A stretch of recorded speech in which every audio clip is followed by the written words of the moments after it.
नमस्कार. माय नाशिक या आपल्या चॅनेलच्या शोमध्ये आर्किटेक्ट विजय पवार यांचं स्वागत करतो. म्हणजे आर्किटेक्ट, रंगकर्मी, लेखक, चित्रपट निर्माते अशी बरीच मोठी यादी आहे आणि त्यांचा एकूण प्रवासही तेवढा मोठा आहे. वेगवेगळ्या क्षेत्रात त्यांनी काम केलेलं आहे. पण आज आपण मेनली नाटक या विषयावर त्यांच्याशी गप्पा मारतोय. बाकीच्या विषयावर नंतर कधीतरी आपण बोलूयातच. सुरुवात करूयात. सर, तुमचा एकूण प्रवास म्हणजे तुम्ही आर्किटेक्ट आहात, मग तुम्ही व्यावसायिक याच्यात काम केलं, बॉम्बे टाइमला होतात, त्यानंतर तुम्ही नाट्यशास्त्राची पदवी घेतली, इतिहासात पदवी घेतली, तिकडे व्यवसायात गरज होती म्हणून मॅनेजमेंट मधली पदवी घेतली, नाटकही केलं खूप वर्ष आणि पुन्हा आता प्राध्यापक आहात आणि आता पुन्हा आणखीन एकदा नाटकाकडे येतात. तर या सगळ्या प्रवासाविषयी थोडं सविस्तर ऐकायला आवडेल आम्हाला. मी मूळ नांदगाव तसं आमचं तालुक्याचं असलं तरी छोटंसं गाव, त्याच्यामुळे छोट्या गावांमध्ये फार काही सांस्कृतिक वातावरण त्यावेळी नव्हतं. पण आज जर विचार केला तर माझा कल म्हटलं तर खरं तर सुरुवातीपासून सांस्कृतिक क्षेत्राकडेच होता. म्हणजे सिनेमा हे अर्थातच माझ्या आवडीचं क्षेत्र होतं. भरपूर सिनेमा पाहायला आवडायचे आणि अगदी पहिली दुसरी पासूनच सिनेमाचं वेळ होतं. चोरून सिनेमा मित्रांबरोबर खूप बघितले. शाळेच्या दिवसांमध्ये शाळा बुडवून सिनेमा पाहिले आणि शाळेत 10वीला पहिला आल्यामुळे मला अर्थातच कला क्षेत्राकडे किंवा आर्ट्स कडे जायचं स्वातंत्र्य नव्हतं आणि वडील माध्यमिक शिक्षक असल्यामुळे मी इंजिनियर, डॉक्टर किंवा प्रोफेशनल करिअर केलं तरच आपलं काहीतरी भलं होईल असा साधारणतः कुटुंबातला समज होता. त्याच्यामुळे मी आर्किटेक्चरला गेलो. आर्किटेक्चर पूर्ण झालं तरी पण ही जी ओढ होती नाटक सिनेमाची ही काही स्वस्त बसू देत नव्हती आणि त्यावेळेला कॉलेज लाईफ खरं तर एन्जॉय करायचं राहून गेला असं वाटायला लागलं. मग त्यावेळेला सिनेमाकडे जाणं शक्य नव्हतं कारण FTI वगैरे पुण्याला जाऊन शिकणं हे शक्य नव्हतं कारण लहान भावंड माझ्याकडे शिकायला होते त्यावेळेला आणि पार्ट टाइम जॉब करत कॉलेज केलं. त्याच्यानंतर लगेच प्राध्यापक म्हणून नोकरी लागली आणि मग वाटलं की आता आपल्याला जे आवडतंय ते काहीतरी करावं. आणि त्या दरम्यान औरंगाबादला, त्यावेळेच्या औरंगाबादला आणि आत्ताच्या संभाजीनगरला तिथे मराठवाडा विद्यापीठामध्ये नाट्यशास्त्र विभाग होता आणि डॉक्टर लक्ष्मणराव देशपांडे त्या विद्यापीठाचे विभाग प्रमुख होते. प्राध्यापक कुमार देशमुख, डॉक्टर आलोक चौधरी ही नामवंत आणि दिग्गज मंडळी त्यावेळेला नाट्यशास्त्र विभागात होती. लक्ष्मणराव देशपांडे सरांना 8वीला असताना मी नांदगावला वराड निघाला, लंडनला त्यांचा प्रयोग बघितला आणि तेव्हापासून त्यांच्या बराच प्रेमात होतो आणि त्यावेळेला गेलो तिथे. पहिल्याच दिवशी आम्ही 3 मित्र खरं तर प्रवेशासाठी गेलो आणि तिथले एक प्राध्यापक होते. त्यांनी आम्हाला सांगितलं की तुमच्यासारखे अनमशूर खूप लोक येतात इथे की ते प्रवेश घेतात आणि काही दिवसांनी गायब होतात. तो शब्द मात्र मला लागला त्या दिवशी आणि तोच खरं तर माझी प्रेरणा ठरला की आपण आतापर्यंत आरंभशूर नव्हतो आणि आरंभशूर नाही हे खरं तर दाखवून द्यायला पाहिजे. म्हणून मग मी सातत्याने डिपार्टमेंटला जायला लागलो. त्यावेळेला प्राध्यापक होतो, आर्किटेक्चरल प्रॅक्टिस सुरू झालेली होती आणि मग त्याच्यातून आलटून पालटून काही दिवस निवडून मी क्लायंटला ऑफिसला बोलवायचो, बाकीचे दिवस फ्री ठेवून त्यावेळेला डिपार्टमेंटला जायचो आणि डिपार्टमेंटला नाट्यशास्त्राचे लेक्चर्स अटेंड करणे किंवा त्या विभागातली नाटकं असतील त्याच्यात भाग घेणे हे सगळं चालू होतं. थोडी मला थांबवतो सर. थोडं मला आणखीन एक उत्सुकता आहे की तसं संभाजीनगर तेव्हाचा औरंगाबाद, तर त्यात नाट्यशास्त्र विभाग लक्ष्मणराव देशपांडे सरांच्या याच्या खाली म्हणजे त्यांच्या नेतृत्वाखाली आणि इतरही म्हणजे अरविंद जगताप, संजय कुलकर्णी अशी मोठी मोठी नावं आणि एकूण जिगीषाचं तर सगळी माणसं मुळात मला वाटतं की त्यातला मेजर चंक हा औरंगाबाद मधलाच आहे. तर हे औरंगाबाद मध्ये जे वातावरण तयार झालेलं होतं त्या काळातलं, जी आता मान्यवर म्हणून या नाट्य आणि सिनेमा क्षेत्रात काम करतात, तर त्याच्याविषयी थोडंसं आम्हाला औत्सुक्य आहे की एकच एक डिपार्टमेंट होतं की अजून वेगवेगळ्या कॉलेजेस मधनं ऍक्टिव्हिटी चालत होती. मुंबई आणि पुण्याच्या बाहेर कुठे चळवळ रुजली असेल तर ते औरंगाबाद होतं. बरोबर. तर ते नेमकं काय माहोल होता तो? खरं तर साधारण 77-78च्या दरम्यान आदरणीय प्राध्यापक कमलाकर सोनटक्केंनी मराठवाड्यामध्ये नाट्यशास्त्र विभाग आणला आणि त्यावेळेला मग ही सगळी मंडळी पहिल्या बॅचचे विद्यार्थी म्हणून डॉक्टर दिलीप घारे असतील किंवा कुमार देशमुख असतील किंवा डॉक्टर लक्ष्मणराव देशपांडे असतील, हे सगळे पहिल्या बॅचचे विद्यार्थी होते. त्यांनी नाट्यशास्त्र शिकून मग ते त्या डिपार्टमेंटला आले आणि त्यांनी ती चळवळ पुढे नेली. तर मग महाजन सर होते आणि नंतरच्या काळात मग 1980ला वर्षा उसगावकर आमच्या विभागाची माझी विद्यार्थिनी होते. ते एक ग्लॅमरस नाव डिपार्टमेंटला मिळालं. मुलांच्या अपेक्षा वाढल्या, मुलांना अजून मुंबई खुणवायला लागलं आणि त्यानंतर चंद्रकांत कुलकर्णी, प्रशांत दळवी ही जिगीषाची संपूर्ण टीमच मुंबईला गेल्यामुळे पुढच्या 20-25 वर्षांमध्ये मराठी नाट्यसृष्टीमध्ये जो काही इतिहास घडला जिगीषाच्या रूपाने, चंद्रकांत कुलकर्णींच्या रूपाने, तो सगळ्यांना माहिती आहे. आणि त्यानंतर 96ला मी आलो त्यावेळेला चंद्रकांत कुलकर्णी आणि त्यांची टीम मुळातच मुंबईत गेलेले होते. मकरंद आणि मंगेश देसाई सुद्धा मुंबईत, त्यांचा संघर्षाचा त्यावेळेचा सुरुवातीचा काळ होता. आणि 96 नंतर मी 99 पर्यंत डिपार्टमेंटला होतो.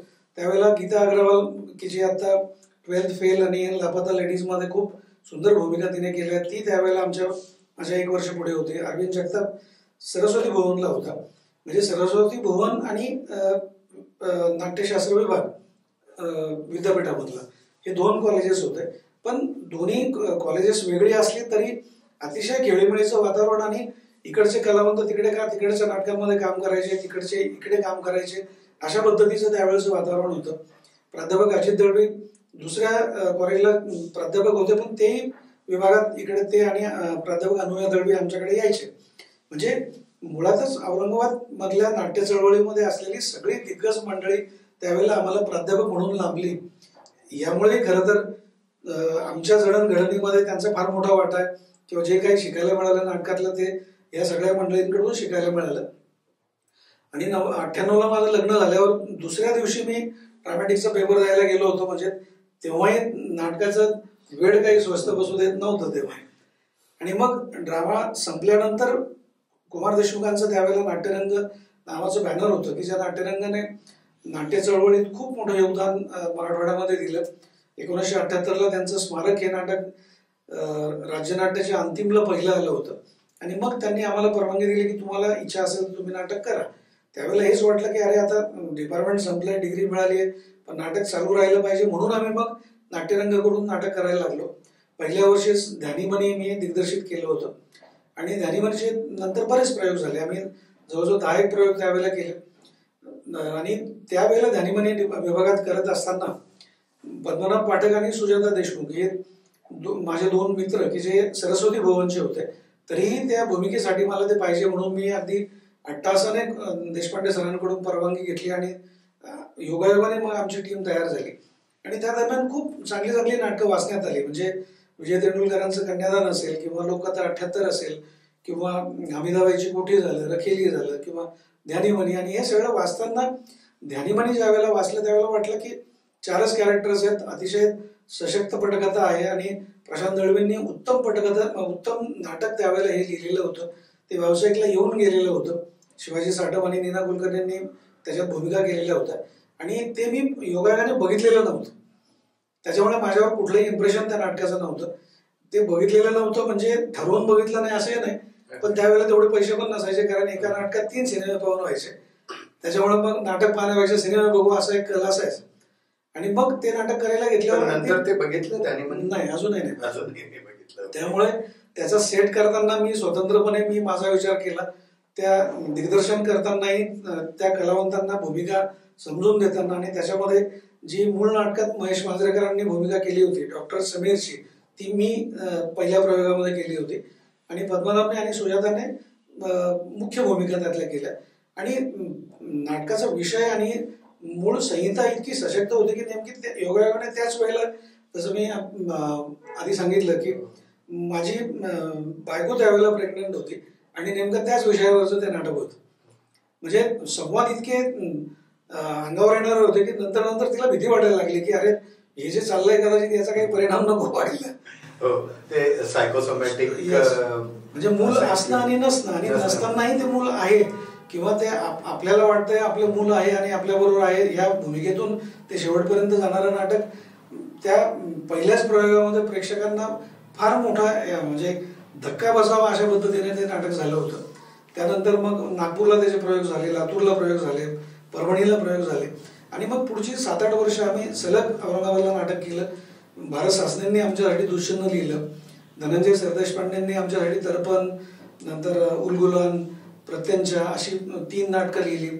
योगेश सोमनचं आम्ही अचानक 2005ला केलं, आणि अचानक केल्यानंतर अचानक त्या वर्षीच्या राज्यनाट्य अंतिमला महाराष्ट्रात पहिलं आलं. त्याच्या आधी दर्पणचाही मला राज्यनाट्य अंतिमचा नेपथ्याचा मला अंतिमचा पुरस्कार होता, दर्पणचाही होता. आणि त्याच्यानंतर 1 वर्षाच्या गॅपनंतर पुस्तकाच्या पानातून हे नाटक आमचा परभणीचे मित्र आहेत रवी झिंगरे, प्राध्यापक रवी झिंगरे, त्यांनी ते लिहिलेलं होतं. त्याही नाटकाला ते आमचं अंतिमला आलं, आणि तेव्हाही मला नेपथ्याचा अंतिमचा पुरस्कार होता. आणि हेच विचारायचं आहे की म्हणजे सगळ्याच बाजू तशा सांभाळल्यात तुम्ही नाटकाच्या विषयीच्या. म्हणजे ध्यानीमनीचं दिग्दर्शन केलं, नंतर लेखनावरच्या याला नंतर येतो मी, पण नेपथ्य हा कोर राहिलाय तुमचा. तर जे जवळपास म्हणजे या क्षेत्रात जाऊ पाहणारी माणसं करिअर म्हणून त्याच्याकडे बघत नाही, किंवा आपण ते करू, एकतर सगळ्यात पहिल्यांदा मुख्य अभिनेता व्हायचं असतं, मग जमलं तर डिरेक्टर व्हायचं असतं, आणि मग बाकीची जी नाटकाची ज्याला म्हणूयात की अंग आहेत त्यांच्याकडे लक्ष जातं लोकांचं. पण तुम्ही मात्र पहिल्यापासून नेपथ्य हा कोर ठेवला. तर तुमचं आर्किटेक्ट असणं त्याला जास्त पूरक ठरलं, की मुळातच नेपथ्य आपण चांगलं, किंवा आपल्याला व्हिज्युअल तो सेन्स चांगला, असं काय होतं नेमकं त्याच्यामध्ये? नाही, खरं तर तू जसं म्हटलं तसं मलाही हिरोचेच रोल करायचे होते, ऍक्टिंगच करायची होती. पण मी आर्किटेक्ट असल्यामुळे मी चांगलं व्हिज्युअलाइज करू शकतो, मी ड्रॉइंग्स करू शकतो, हे बाकीच्यांना माहिती होतं. आणि खरं तर त्यावेळेला मी साधारणतः 27-28 वर्ष वय होतं, बाकीची मुलं खूप लहान होती, आणि मी मुळात प्राध्यापक होतो तरी मी तिथे कोणाला सांगितलं नाही. कारण मग एक विनाकारण ती एक दरी किंवा एक गॅप निर्माण होतो, आणि विद्यार्थ्यांमध्ये मला विद्यार्थ्यांसारखंच राहायचं होतं म्हणून मी ती ओळख लपवली, आणि तरी फक्त आर्किटेक्ट आहे एवढं मी त्यांना सांगितलं होतं. आणि म्हणून योगायोगाने नेपथ्य माझ्याकडे आलं, आणि ते प्रत्येक वेळेला चांगलं होत गेलं. सलग 7 वर्ष नेपथ्याची बक्षिसं औरंगाबाद केंद्रावर मला होती. त्याच्यामुळे मी नेपथ्यच करावं असं माझ्या दिग्दर्शकालाही वाटायचं, पण माझा घोडा ऍक्टिंगकडेही होता, दिग्दर्शनाकडेही होता.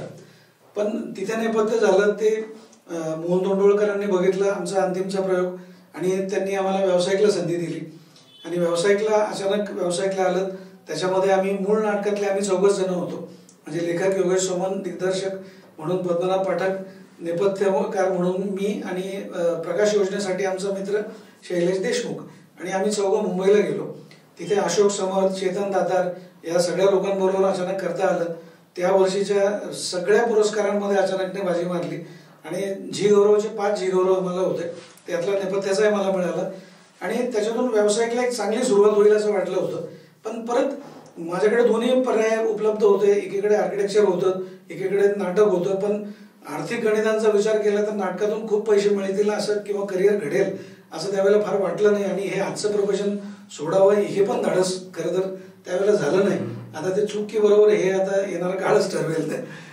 पण मग तो नेमका असा कोणता पॉइंट होता की जिथे आता नाटक थोडं थांबूयात आणि मला माझं व्यावसायिक जे काय आहे तिकडे जायचंय, मग जॉब, म्हणजे तो स्थित्यंतराचा क्षण कसा होता, म्हणजे काय नेमकं त्याच्या मागे? त्यावेळेला खरं तर नाटकात नेपथ्यासाठी करिअर करावं असं वाटतही होतं, पण प्रॅक्टिस सोडायची इच्छा होत नव्हती. आणि त्याच दरम्यान मला दुबईमध्ये एक चांगली अपॉर्च्युनिटी आली. एका मल्टीनॅशनल कंपनीमध्ये प्रोजेक्ट कोऑर्डिनेटर म्हणून चांगल्या प्रोजेक्ट्सवर काम करायची संधी होती. म्हणजे तिथे जवळजवळ 6 वर्षांमध्ये मी 65 मजली हायराईज बिल्डिंग्स केल्या, हॉस्पिटल्स केली, 5 स्टार हॉटेल्स केली, की ज्या स्केलचे प्रोजेक्ट मला नाशिकमध्ये किंवा इथे करताच नसते आले. म्हणून मग ती संधी घ्यायची ठरवली. खरं तर 35-38व्या वर्षी हातचं सगळं सोडून नवीन गोष्टीच्या मागे धावणं हा मोठा जुगार होता. पण शेवटी ती रिस्क घेतली आणि तो जुगार खेळला मी. दुर्दैवाने किंवा सुदैवाने तसं काही अपयश आलं नाही किंवा चूक झाली असं म्हणण्यासारखं काही झालं नाही आणि खूप सुंदर एक्सपिरियन्स तिथे मिळाला. पण नाटक त्या दरम्यान सुटलं याची खंत मात्र कायम आहे. आणि बॉम्बे डाईंग मधला मग दुबईतून परत यायला, कारण मुलं त्या दरम्यान मोठी झाली होती आणि त्यांचं करिअर मग नंतर थोडंसं महत्त्वाचं वाटायला लागलं. मग मी परत आलो आणि दुबईच्या त्या स्केलचं काम इथे मिळणं शक्य नव्हतं. आणि एकदा तुम्ही इथून बाहेर झाले की परत तुम्हाला नाटकात असो की आर्किटेक्चरमध्ये असो इथे यायचं असेल तर तुम्हाला अगदी राईट फ्रॉम स्क्रॅच सुरुवातीपासूनच सुरू करावं लागतं.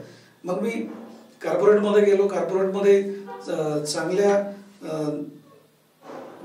स्कोप असलेल्या किंवा चांगले प्रोजेक्ट्स असलेल्या जॉब्स मला मिळाले.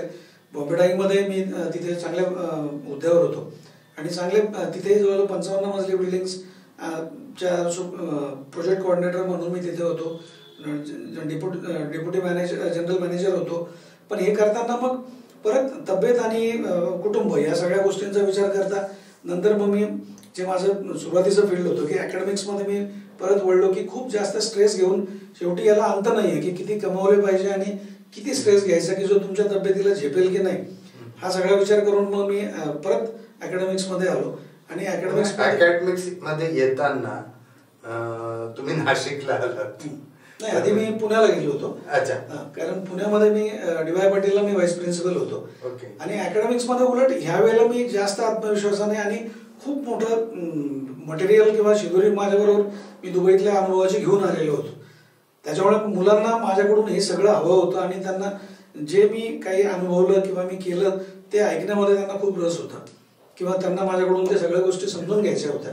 कारण त्यावेळेपर्यंत आपल्याकडे हायराईज बिल्डिंग अशा खूप झालेल्या नव्हत्या की जी माझी त्यावेळेला एक्सपर्टीज होती. आता शोधित धरतो की आता तुम्ही कायमस्वरूपी नाशिक करून आला. तर आता जो टप्पा सुरू झाला आहे की आता एक स्थिर आयुष्य थोडस म्हणजे जे आपण म्हणतो की धकाधकीचं जीवन ते सोडून पुन्हा अकॅडमिक्स कडे आलात आणि त्याच्या मागे निश्चितपणाने एक विचार आहे की आता आपल्याला ते सोडून आणि शांत जगायचंय. आणि शांत जगण्यात पुन्हा आणखीन तुमच्याकडे नाटक आलंच आहे त्या निमित्ताने, कारण तुमच्या कॉलेजमध्ये सेट डिझायनिंगचं एक स्वतंत्र विभाग आहे. तिथे ती मुलं तुमच्याशी इंटरॅक्ट होत असतात. शिवाय तुम्ही नाशिक मधल्या सगळ्या सर्कलमध्ये आहातच नाटक सिनेमाच्या. तर आता नेमकं काय नाटकाविषयी काय करावं असं वाटतं, म्हणजे नाटकात पुन्हा कोणत्या दृष्टीने यावं असं वाटतं? असं नाही, तर काय झालं की मधल्या काळात सुद्धा जवळजवळ 2007 ते 2012-13 पर्यंत सुद्धा नाटक करू शकलो नाही. पण नाटक सिनेमा सुटला नाही माझा. दुबईत असतानाही आम्ही महाराष्ट्र मंडळाचे कार्यक्रम करणे किंवा तिथे पहिलं जागतिक संमेलन झालं त्याही वेळेला मी त्याच्यात इन्व्हॉल्व होतो. पुण्यात आल्यानंतर मी अक्षर मानवचं एक नाट्य सिनेमा चित्रपट निर्मितीची कार्यशाळा होती 8 दिवसांची बारामतीकडे, तर ती मी अटेंड केली. त्यावेळेला खूप चांगल्या लोकांशी संबंध आला आणि मग परत सिनेमाकडे वळावं असं वाटायला लागलं की जो माझा आवडता जॉनर होता. आणि नंतर मग मधल्या काळात फेसबुकवर लिहिणं वगैरे सुरू होतं तसं, पण नाटक फारसं केलं नाही, पण बघणं चालू होतं. आणि त्या दरम्यान अक्षर मानवमुळे बऱ्यापैकी चांगली मित्रांची टीम तयार झाली. आणि मग कोविडच्या आधी मी नाशिकला मराठा विद्याप्रसारकच्या कॉलेजमध्ये मी प्रोफेसर म्हणून जॉईन झालो. आणि मग जो वेळ मिळाला मग हळूहळू शेवटी परत ती पावलं जे द्विधा मनस्थिती किंवा एकाच वेळेला 2 ठिकाणी पाय जरी असले तरी ओढा हा कायम साहित्य आणि नाटक आणि सिनेमाकडे होत असतात. आता अक्षर मानवचा उल्लेख झाला म्हणून विचारतो की आता नाशिकमध्ये पण बऱ्यापैकी अक्षर मानव चळवळ उभी राहते. राजन खान आणि रजनीकांत सर आहेत, तर अजून त्या याच्याशी संपर्कात आहात? अजूनही संपर्कात आहे. राजन सरांशी कायम संपर्क असतो, पण त्यांच्यामुळे मुळात ती जी उर्मी किंवा जी इच्छा आतमध्ये दबलेली होती ती कुठेतरी बाहेर आली. आणि मग त्याच 2018 मध्ये मी पहिली शॉर्ट फिल्म केली सर्चलाईट नावाने. त्या शॉर्ट फिल्मला महाराष्ट्र शासनाच्या चित्रपट महोत्सवामध्ये एक पुरस्कार मिळाला. मग त्याच्यानंतर अजून एका फेस्टिवलमध्ये मिळाला आणि मग वाटायला लागलं की आपण शॉर्ट फिल्मचं हे माध्यम चांगलं आहे तसं. त्यानंतर तुम्ही एम आय ऑडिबल केली. एम आय ऑडिबल खरं तर कोविडमध्ये जेव्हा सगळेच आपण घरात होतो तो कोविडचा काळ सगळ्या जगासाठी जरी वाईट होता तरी माझ्यासाठी खूप चांगला ठरला. कारण त्या पिरियडमध्ये आजूबाजूला कोणी नसताना त्याच्या आधी पॉसिबल नावाची एक छोटी फिल्म केली की जी कॉलेजच्या वेगवेगळ्या ठिकाणी अडकलेल्या मुलांना घेऊन मी ती फिल्म केली. मग माझ्याच कवितेवर एक शून्य नावाची एक मी कविता लिहिली होती. त्या कवितेवर गीता अग्रवाल आणि संजय कुलकर्णी वगैरे ही आमची त्यावेळची ड्रामा डिपार्टमेंटचे जे मित्र होते त्यांना सगळ्यांना ऑनलाईन एकत्र घेऊन मी शून्य नावाची फिल्म केली. आणि मग थोडं कोविड जरा मोकळीक मिळाल्यानंतर मग एम आय ऑडिबलची कल्पना मला सुचली. कारण त्यावेळेला मी शिक्षक असल्यामुळे म्हणजे इतकी वर्ष अकॅडमिक्समध्ये राहून सुद्धा समोरच्या मुलांना कधी एम आय ऑडिबल हे विचारायची गरज नाही पडली कारण मी त्यांच्या समोर होतो. आणि सडनली ज्या वेळेला 2020 मध्ये जेव्हा ऑनलाईन गेलो, स्क्रीनवर गेलो, तो सगळ्या जगासाठी, विद्यार्थ्यांसाठी, पालकांसाठी, शिक्षकांसाठी हा नवीनच अनुभव होता. आणि त्यावेळेला जेव्हा गेल्यावर माझ्या समोर कोण हे मला दिसतही नव्हतं, समजतही नव्हतं की खरंच मला कोणी ऐकतंय की नाही. आणि मग परत परत एम आय ऑडिबल हा प्रश्न मुलांना विचारावा लागायचा की मी बरोबर दिशेने चाललोय की नाही, हे शिक्षकांना पडलेला तो प्रश्न होता. आणि त्याच दरम्यान आमचे एक माझे MRचे जे कॉलेजचे शिक्षक होते पिटकर, YD पिटकर सर म्हणून, त्यांनी फेसबुकवर गमतीने हा प्रश्न टाकला की एम आय ऑडिबल.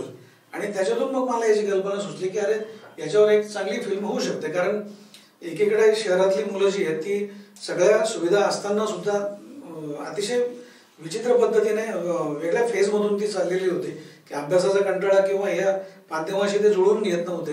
आणि ग्रामीण भागामध्ये मुलांचा संघर्ष अजून पुढच्या पातळीचा होता की काही जणांकडे मोबाईल नव्हते, काही जणांकडे रेंज नव्हती, काही जणांकडे पैसे नव्हते, तर काही जणांकडे नेटवर्कच नव्हतं. मग अशा वेळेला त्यांची धडपड, काही वर्तमानपत्रांमध्ये त्याच्याबद्दलचे लेख आले. उस्मानाबादकडे एका मुलीने मोबाईल नाही किंवा वडील मोबाईल घेऊन देत नाही म्हणून आत्महत्या केली. तर हे सगळे जे वेगवेगळ्या बातम्या येत होत्या त्याच्यावर मी एक पटकथा लिहिली. आणि माझा कॅमेरामन मित्र आहे प्रवीण पगारे म्हणून, तर आम्ही दोघांनी ठरवलं, अजित टक्के त्याच्यामध्ये इन्व्हॉल्व होते, निस्ता कारखानीस म्हणून माझी एक आर्किटेक्ट मैत्रीण आहे, तर आम्ही सगळ्यांनी मिळून मग ती फिल्म 2 दिवस शूट केली. त्याच्यातही अडचणी आल्या की आधी इंजिनिअरिंग ठरवलं पण ऐन वेळेला वन खात्याची परवानगी नव्हती. मग मला ट्रेकिंगमध्ये अजून इंटरेस्ट असल्यामुळे आजूबाजूचा सगळा प्रदेश मला माहिती होता बऱ्यापैकी, तर मी सेम लोकेशन इंजिनिअरिंग ऐवजी रामशेजला शूट केली. आणि एक कुठलाही संवाद नसलेली एक चांगली फिल्म ती त्यावेळेला आनंद निकेतन शाळेतल्या विद्यार्थ्यांना घेऊन मी केली. आणि फिल्म बनवताना आपल्याला काहीच माहीत नसतं की त्या फिल्मचं नशीब काय, की ती यश मिळेल न मिळेल, पण ती झाली त्यावेळेला ती सगळ्यांना खूप भावली. आणि नंतरच्या याच्यामध्ये वर्ष 2 वर्षांमध्ये जवळजवळ 8 वेगवेगळ्या चित्रपट महोत्सवांमध्ये पुरस्कार मिळाले, रशियामध्ये पुरस्कार मिळाला आणि 30 देशांमध्ये तिचं स्क्रीनिंग झालं. त्याच्यामुळे तो एक आत्मविश्वास वाढला की अरे हे माध्यम आपल्याला कळतंय आणि आपण याच्यात अजून काहीतरी करता येईल.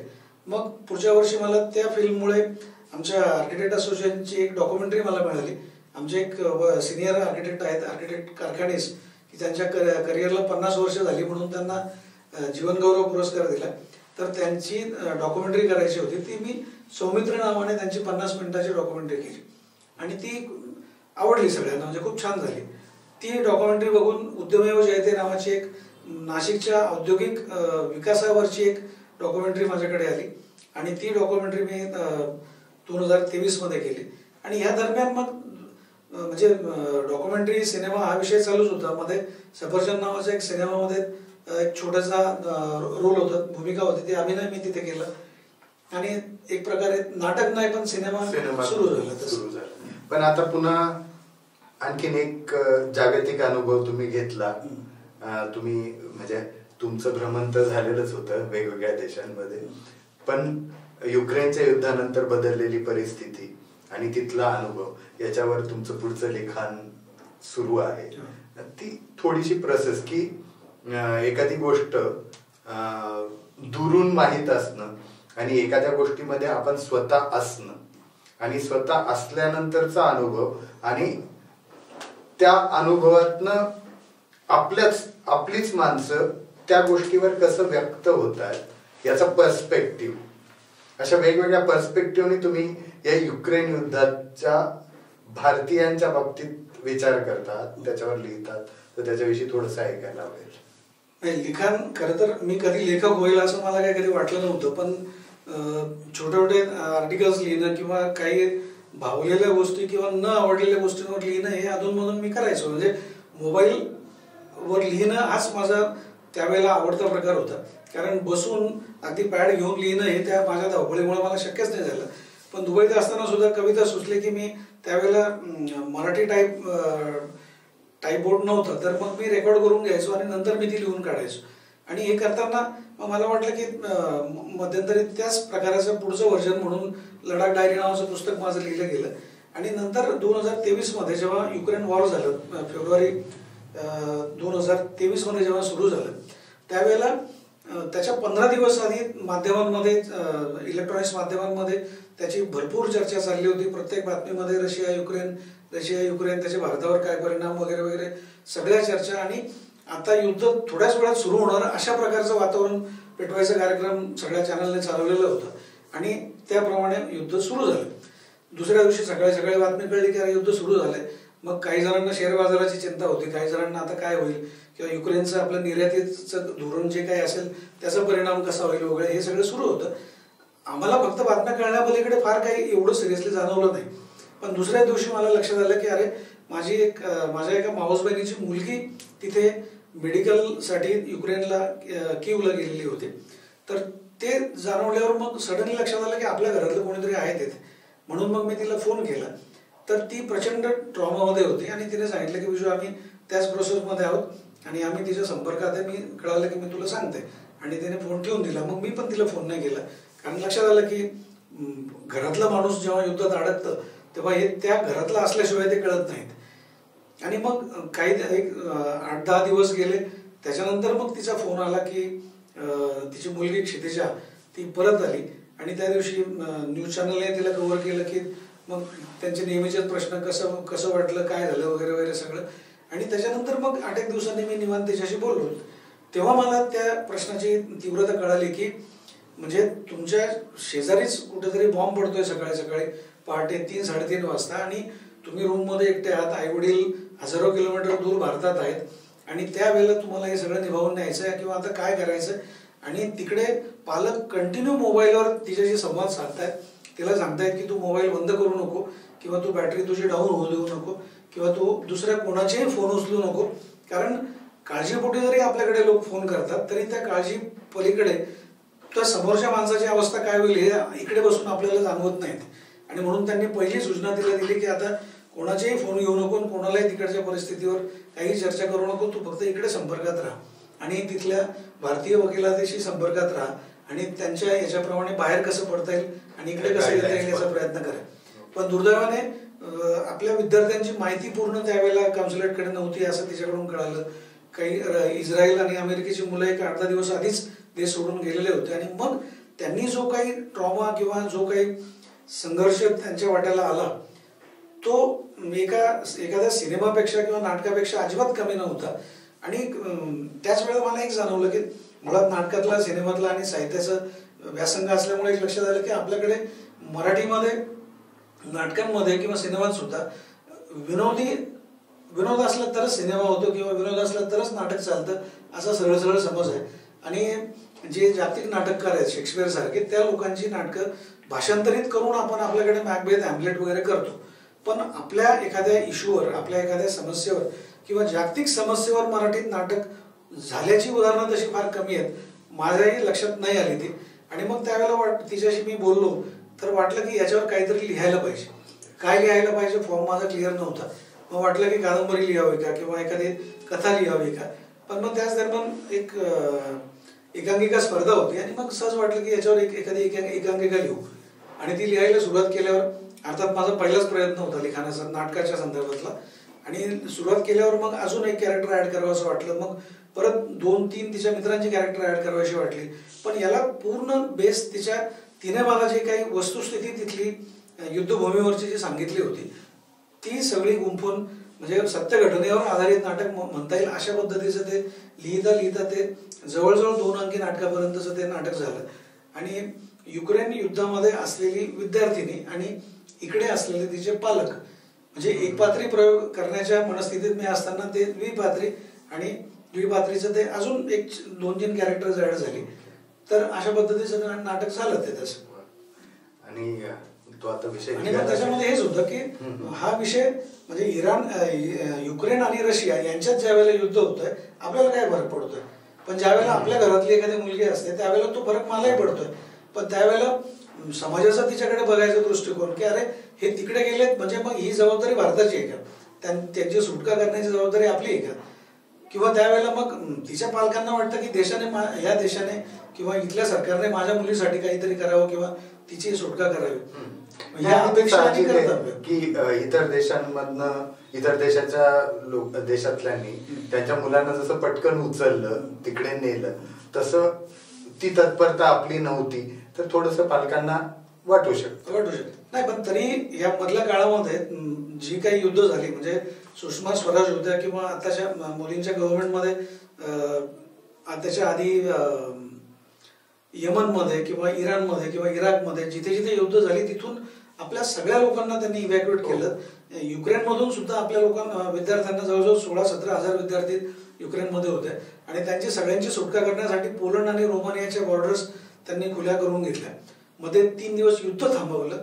त्या प्रसंगाचा मी माझ्या नाटकात क्लायमॅक्सला वापर केला की युद्ध थांबतंय म्हणजे एक्झॅक्टली काय होतंय, आणि तरी त्यावेळेला तिथे साधनं असणं नसणं किंवा जेव्हा काही युद्धाच्या काळामध्ये जेव्हा कुठल्या गोष्टींची टंचाई होणार आहे त्यावेळेला त्या सगळ्यात जास्त गोष्टींचा साठा आपण करून घेतो. ही आपली मानवी प्रवृत्ती आहे आणि कितीतरी मानवी प्रवृत्ती त्यावेळेला जाणवतात. मग त्या समाजात असतील, तिकडे असतील, आणि तिकडेही सगळे परदेश, आपण जरी एक्सपॅट असलो, परदेशी नागरिक असलो तरी तिथे चांगले वाईट जगाच्या पाठीवर सगळीकडे लोक सापडतात आणि तिथे मदत करणारी लोक सापडतात आणि तिथे संधीचा फायदा घेणारी लोक तिकडे पण येतात आणि आपल्याकडे पण येतात तसे. आता मोटरसायकल डायरीचा लडाख डायरीचा उल्लेख केला आणि ते आपल्या सहज आपण बोलत होतो तेव्हा पण तुमच्या बोलण्यात आलं होतं की बुलेट हे एक आकर्षण असतं आणि त्याच्यावरनं लडाख पर्यंत जाणं बुलेटवरनं तो अनुभव आणि त्याच्या निमित्ताने तयार झालेली लडाख डायरी. तर आता तुम्ही सगळे जागतिक संदर्भ सांगताच आहात, तर लडाख डायरी आणि मोटरसायकल डायरीज असा संबंध आहे. कारण मोटरसायकल डायरीज सिनेमा ज्या वेळेला पाहिला तो प्रचंड आवडला आणि तो सिनेमा हा नंतरचा भाग होता, पण त्याच्या आधी छोट्याशा गावांमध्ये राहताना त्यावेळेला मध्यम वर्गातून तुम्ही ज्या वेळेला येतात त्यावेळेला बुलेट किंवा एखादी कार ह्या गोष्टींचं प्रचंड आकर्षण होतं. घरात टीव्ही सुद्धा नव्हतं त्यामुळे टीव्हीचंही आकर्षण होतं आणि बुलेटवर येणारा नातेवाईक हा त्यावेळेला एखाद्या मंत्र्यापेक्षा कमी नव्हता. त्याच्यामुळे एक स्वप्न होतं की आयुष्यात एकदा आपण बुलेट घ्यायची आणि खरंच ज्या वेळेला 2016ला मी नवी बुलेट विकत घेतली त्यावेळेला मग वाटायला लागलं. त्याच्या आधी मी फेसबुकवर एकदा एक लेख लिहिला होता की लडाख कॉलिंग, आणि मग वाटायला लागलं की कितीतरी स्वप्न आपली असतात की आपण ती उद्यावर ढकलतो की नाही थोडे अजून पैसे कमवू मग किंवा अजून परिस्थिती चांगली होईल मग आपण हे स्वप्न आपल्याला पूर्ण करू वगैरे. आणि हे करता करता जवळजवळ 50 आली तरी मला लडाखला जाणं झालं नाही किंवा बुलेट घेणं झालं नाही. मग ठरवलं, बायकोला वाटलं की कशाला म्हणजे नको तो खर्च करतोय, पण म्हटलं नाही ती हौस आहे आणि म्हणून ती बुलेट घेतली. आणि अचानक एक कॉलेजला सुट्ट्या मिळाल्यावर आम्ही ठरवलं की लडाखला जायचं. इथून लडाखला गेलो. 50 नंतर बुलेट राईड करणारा मी एकटाच होतो त्या ग्रुपमध्ये, कारण सगळी 25-30 मुलं होती आणि ती तेलंगणा आंध्राची मुलं होती आणि त्या ग्रुपमध्ये मी पूर्ण लडाख जवळजवळ 1000 किलोमीटर बुलेटवर फिरलो. आणि ते फिरताना एकाच वेळेला माझ्यातला आर्किटेक्ट जागा होता, सिनेमा फिल्ममेकर जागा होता आणि लेखक पण बऱ्यापैकी जागा होता आणि फोटोग्राफर्स होतं. म्हणजे मी राईडही करत होतो, फोटोग्राफी करत होतो. जे सगळं दिसतंय ते घरी आल्यावर लिहूनही घेत होतो. पण तो एक थरारक अनुभव होता आणि शेवटी जरी त्या प्रकारचा लँडस्केप भारतात वेगळा असला, दुबईत मी बघितलेला होता, पण लडाखच आहे. तिथे लोकांचं पॅशन म्हणून लोक तिथे येतात आणि तिथे साधनांची कमतरता असताना सुद्धा आनंदी कसं राहावं हे लडाखी लोकांकडून शिकावं. त्याच्यामुळे ती एक आयुष्यातली अविस्मरणीय टूर झाली आणि त्याच्यामुळे ते पहिलं पुस्तक पण माझं प्रवासवर्णन म्हणून लिहिलं गेलं. गमतीचा भाग म्हणजे त्या पुस्तक वाचून मागच्या 2 वर्षात नाशिकमधूनच जवळजवळ 100 लोक लडाखला जाऊन आले आणि पुरस्कार आणि त्याला प्रवास वर्णनाचाही पुरस्कार मिळालेला. मग त्याला मागच्या वर्षी मराठा मंदिरचा सर्वोत्कृष्ट प्रवास वर्णनाचा प्रथम पुरस्कार मिळाला. म्हणजे शासनाकडनं पण गौरव झाला आणि लोकांकडनं पण गौरव झाला, दुहेरी गौरव. मला वाटतं या गौरवापाशी आपण थांबूयात आणि सरांशी ह्या गप्पा रंगल्या आहेत. अजून आता मुख्यत्वे नाटक आणि सिनेमाविषयी बोललो, पण पुढच्या वेळेस त्यांना आर्किटेक्टच्या रूपात पुन्हा नाशिकसाठी आणण्याचा प्रयत्न आहे. धन्यवाद. नमस्कार.